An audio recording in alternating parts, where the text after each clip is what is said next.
আসসালামু আলাইকুম, আশা করি সবাই ভালো আছেন।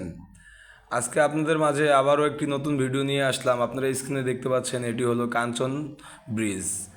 এটি হলো রূপগঞ্জে অবস্থিত। আমরা এদিক দিয়ে 300 ফিট যে ভাইরাল রাস্তা বলে এখন, যেটা সবাই ভাইরাল পয়েন্টে এসে ছবি ওঠায়, আমরা ওদিকে যাচ্ছি। আপনারা দেখতে থাকুন। এই রাস্তায় কাজ চলছে, এই জন্য অনেক রাশ আর অনেক ধুলাবালি, মানে খুব খারাপ অবস্থা। আপনারা দেখতে থাকুন স্ক্রিনে। আমরা এই যে কাঞ্চন ব্রিজে এখন উঠতেছি, আপনারা দেখুন। এই যে আমাদের সামনে একটা ড্রাম ট্রাক ছিল, সে যাচ্ছিল, এই জন্য যে ধুলাতে আরও আমরা পুরা খুব খারাপ অবস্থা। সুমন ভাই বাইক চালাচ্ছিল, সুমন ভাইয়ের খুব মানে অসুবিধাই হচ্ছিল ধুলাতে। সুমন ভাই একটু কিছু বলেন।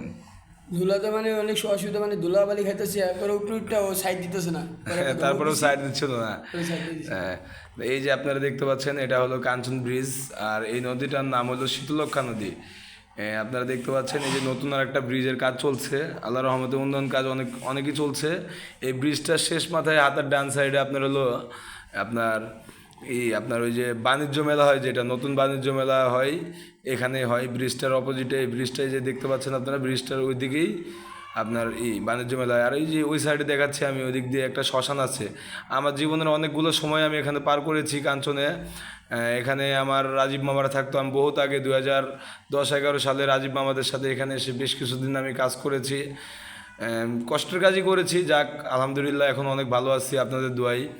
এই যে আমরা কাঞ্চন ব্রিজের শেষ প্রান্তে চলে এসেছি। এখানে এই যে বামে চলে গেল আপনাদের ভাইরাল রাস্তা কুড়েল 300 ফিট, আর ডানে চলে গেল মিরের বাজার। খুব সুন্দর। এই যে ডান দিকের রাস্তা চলে গেল মিরের বাজারে, আর ওই যে ওখানে বাণিজ্য মেলা হয়। বাণিজ্য মেলাটা স্ক্রিনে ঠিকভাবে দেখা যাচ্ছে না। এই যে আমরা 300 ফিটেই মাত্র প্রবেশ করছি, এখনও ভালো রাস্তা আসে নাই। আপনারা দেখতে থাকুন। এদিক দিয়ে প্রচুর গাড়ি আপনার বাইপাস করে। এটা হলো ঢাকার থেকে সিলেট বের হওয়ার, সিলেট, নরসিংদী, ব্রাহ্মণবাড়িয়া, আশুগঞ্জ বা অন্য অন্য এই সাইডটাতে বের হওয়ার জন্য এই রাস্তাটা খুব শর্টকাট একটি রাস্তা। সায়দাবাদ ঘোরা লাগে না, সায়দাবাদের জ্যাম ঠেলা লাগে না। যাত্রাবাড়ির সায়দাবাদ না যেয়ে এই যে আমরা এখন বর্তমানে 300 ফিটে প্রবেশ করেছি।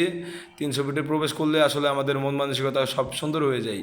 এখানকার পরিবেশটাই অন্যরকম, খুব সুন্দর পরিবেশ। আপনারা দেখতে থাকুন, দেখলে আশা করি আপনাদের কাছেও খুব ভালো লাগবে। এটা হলো 300 ফিট। বাইকে বসে বসে আমরা ভিডিওটা করছিলাম, এই জন্য হয়তো ভিডিওটা একটু কাঁপাকাঁপি করেছে। এই জন্য আমি খুবই দুঃখ প্রকাশ করছি আপনাদের কাছে। তারপরেও খুব ভালো লাগবে আশা করি। আপনারা দেখতে থাকুন। খুব সুন্দর আন্ডারপাস আছে অনেকগুলো। আবার যারা ভাইরাল পয়েন্টে ছবি উঠায়, এগুলোও দেখা যাচ্ছে এখানে, দেখতে পাবেন আপনারা। দেখেন কত সুন্দর রাস্তা, একবারে মনে হয় যে আমরা কোনো ইউরোপ আমেরিকার কোনো দেশে আছি। এই রাস্তাটা অনেক সুন্দর। এই যে দেখেন, এটি একটি ব্রিজ। এখানে বামে হলো আপনার শেখ হাসিনা স্টেডিয়াম হচ্ছে এখানে। স্টেডিয়ামের কাজ এখনও সম্পূর্ণ শেষ হয় নাই। কতদিন লাগবে, দীর্ঘ কতদিন লাগবে আমরা সঠিক জানি না। আপনারা দেখুন, যে দেখেন রাস্তাটা আসলে অনেক সুন্দর। সুমন ভাই প্রায় 70-80-তে গাড়ি চালাচ্ছিল। পরে আমি বললাম, সুমন ভাই একটু আস্তে আস্তে গাড়ি চালান। জোরে গাড়ি চালালে আসলে আমরা নিয়ন্ত্রণের বাইরে চলে যেতে পারি, এতে আমাদের সমস্যা হতে পারে। আমরা আস্তে আস্তে গাড়ি চালাচ্ছিলাম। এই যে এই নদীটার নাম হলো বালু নদী। এই ব্রিজটার নাম হলো বালু ব্রিজ, বালু নদীর ব্রিজ, বালু ব্রিজ। এই ব্রিজটা অনেক ফেমাস একটা ব্রিজ। এখানে অনেকেই এসেছেন আপনারা হয়তো বা, আর যারা আসেন না আপনারাও দেখতে পেলেন। আর এই রাস্তাতে প্রত্যেকটি জায়গাতে আপনার হলো ফুটওভার ব্রিজ করেছে। এই যে আমরা আন্ডারপাসে প্রবেশ করছি, এটা হলো আন্ডারপাস।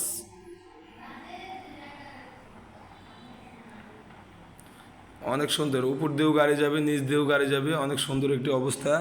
খুব ভালো লাগলো। এই রাস্তাটা এর আগেও একবার কাজ করা হয়েছিল, যে কোনো কারণবশত ওই কাজটা সম্পূর্ণ আপনার একবারে ওই রাস্তা, আগের রাস্তাটা বাদ দিয়ে নতুন করে আবার রাস্তাটা করা হয়েছে ভবিষ্যৎ পরিকল্পনা মাথায় রেখে। এদিক দিয়ে অনেক গাড়ি যাতায়াত করবে। আর দুই সাইডে আপনার রাজকের যত প্লট আছে, বসুন্ধরা, রাজক, যমুনার প্লটগুলো দুই সাইডে। জায়গাটা অনেক, এক সময় অনেক এই জায়গাটা উন্নত হবে। এখনই হয়ে গেছে, অনেক বিল্ডিংয়ের কাজ হয়ে গেছে। আমরা 300 ফিটের মাঝামাঝি চলে এসেছি। আমরা এদিক দিয়ে মিরপুর যাচ্ছিলাম। মিরপুর থেকে আমরা মগবাজার হয়ে আমরা আবার চিটাং রোডে গিয়েছিলাম। ওখানে আমার গাড়ির কাজ কাজ করছিলাম। আমরা আগে এদিকে মিরপুরে সুমন ভাইয়ের ছেলে থাকে মিরপুরে, সুমন ভাইয়ের বাসাও মিরপুরে। আমরা মিরপুরে গিয়েছিলাম আগে। এই আর কি অবস্থা, আপনারা দেখতে থাকুন।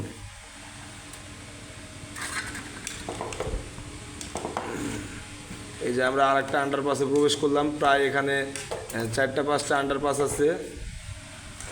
আমরা দ্বিতীয় আন্ডারপাসে প্রবেশ করেছি। খুব ভালো, রাস্তাটা অনেক ভালো। যারা এখনও 300 ফিটে আসেন নাই, আপনারা অবশ্যই 300 ফিটে আসবেন। 300 ফিট জায়গাটা অনেক সুন্দর, আপনাদের ভালো লাগবে আশা করি।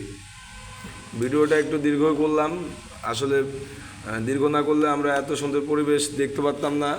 ছোট ভিডিওতে সব কিছু দেখানো যায় না, এই জন্য একটু দীর্ঘ ভিডিও করলাম। আপনারা এতক্ষণ যারা ভিডিওটা দেখছেন, আপনাদের কাছে কৃতজ্ঞতা জানাচ্ছি। আর আপনাদেরও যদি ভালো লেগে থাকে আমাকে অবশ্যই লাইক কমেন্ট করে জানাবেন। আরও যদি কোনো জায়গায় দেখতে চান, অন্য অন্য জায়গা যারা ঢাকাতে থাকেন না, আপনাদের ওই জায়গাগুলো দেখানোর চেষ্টা করব। আপনারা কমেন্টের মাধ্যমে আমাদেরকে জানাবেন। আমরা অবশ্যই আপনাদেরকে সব অনুরোধ রাখার চেষ্টা করব।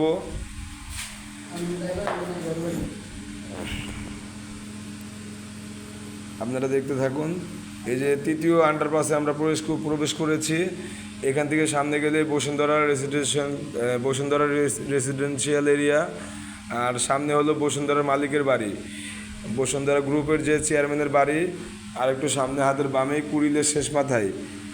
অনেক সুন্দর জায়গাটি, অনেক সুন্দর, মানে ভালোই লাগে আসলে। এই জায়গাতে না গেলে কেউ বুঝতে পারবেন না। ওই যে বামে দেখেন কাশফুল, বাম সাইডে আমি স্ক্রিনে দেখাচ্ছি, আপনারা ঠিকভাবে দেখতে পাচ্ছেন কিনা জান না, হোন্ডার ভিতরে তো অনেক কাশফুল। খুব ভালো লেগেছে আমার জায়গাটি, আপনাদেরও আশা করি ভালো লাগবে। আপনারা অবশ্যই লাইক কমেন্ট করে জানাবেন আপনাদের ভিডিওটা কেমন লাগলো। আশা করি ভালো লেগেছে। এই কাজটা সম্পূর্ণ বাস্তবায়ন করেছে আমাদের বাংলাদেশ সেনাবাহিনী। বাংলাদেশ সেনাবাহিনী যে কাজগুলো করে, এই কাজগুলো আসলেই খুব ভালো হয়। আমার খুব ভালো লেগেছে। এই রাস্তার কাজ একদম সম্পূর্ণ মানে ইউরোপ আমেরিকা সিস্টেমে করা হয়েছে।